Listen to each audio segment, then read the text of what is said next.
manual cu ferestraile astea numite trașcă.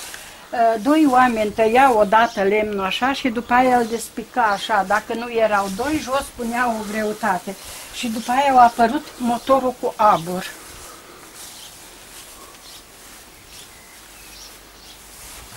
Și aici tot cilă, fiecare făcea cum gândea, aia mergea așa aslantă, era răzămată de...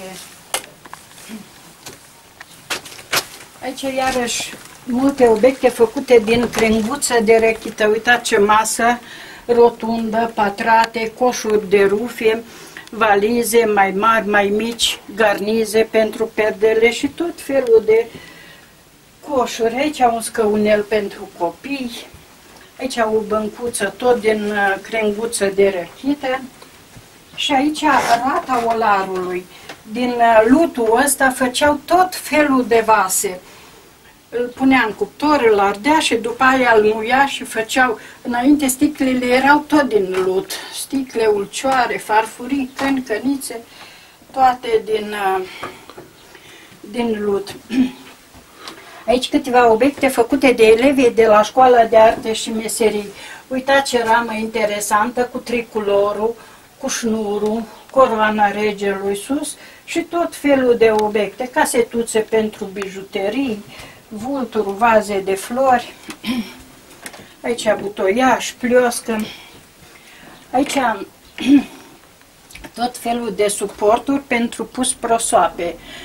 Ăsta e sculptat și pictat, ăsta e numai pictat, aici parcă ar fi cu două inițiale, dar e că eu te iubesc pe tine, Doamne, și eu pe tine, Petre. E vorba de Dumnezeu și Sfântul Petru. Și aici, bună dimineața, aici ai cioplit. Aici iarăși un tablou ce reprezintă harta României întregi. Și tot felul de obiecte. Aici lingurile, cum au evoluat și diferite modele.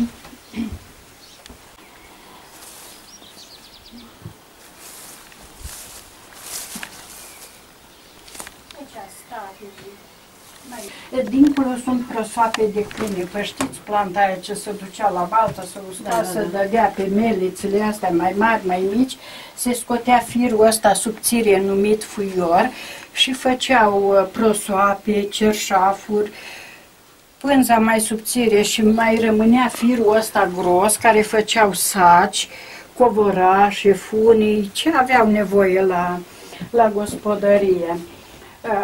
Asta, iarăși, cine ne-a dat-o, ne-a zis că este printre primele sucale. Deci, făcea țegile astea care se foloseau la țesut.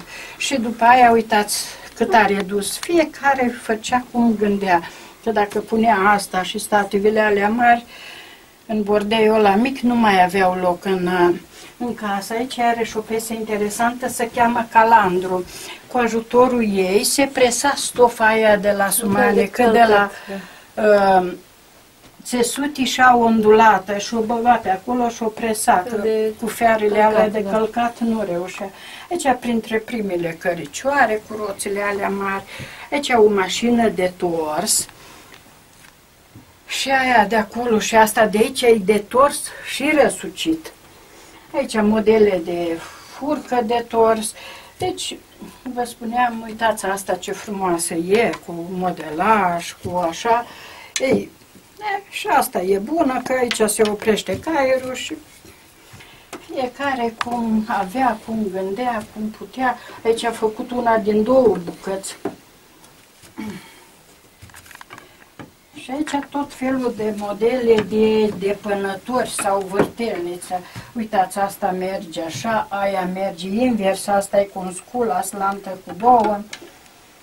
Aici cine nu punea stativele astea și făcea o carpețică mai mică, punea pe ghergheful ăsta sau mai mărișoară pe ăsta. Ăsta este un urzitor pe el, făcea sculul ăsta mare, mare, care punea la țesut, știți?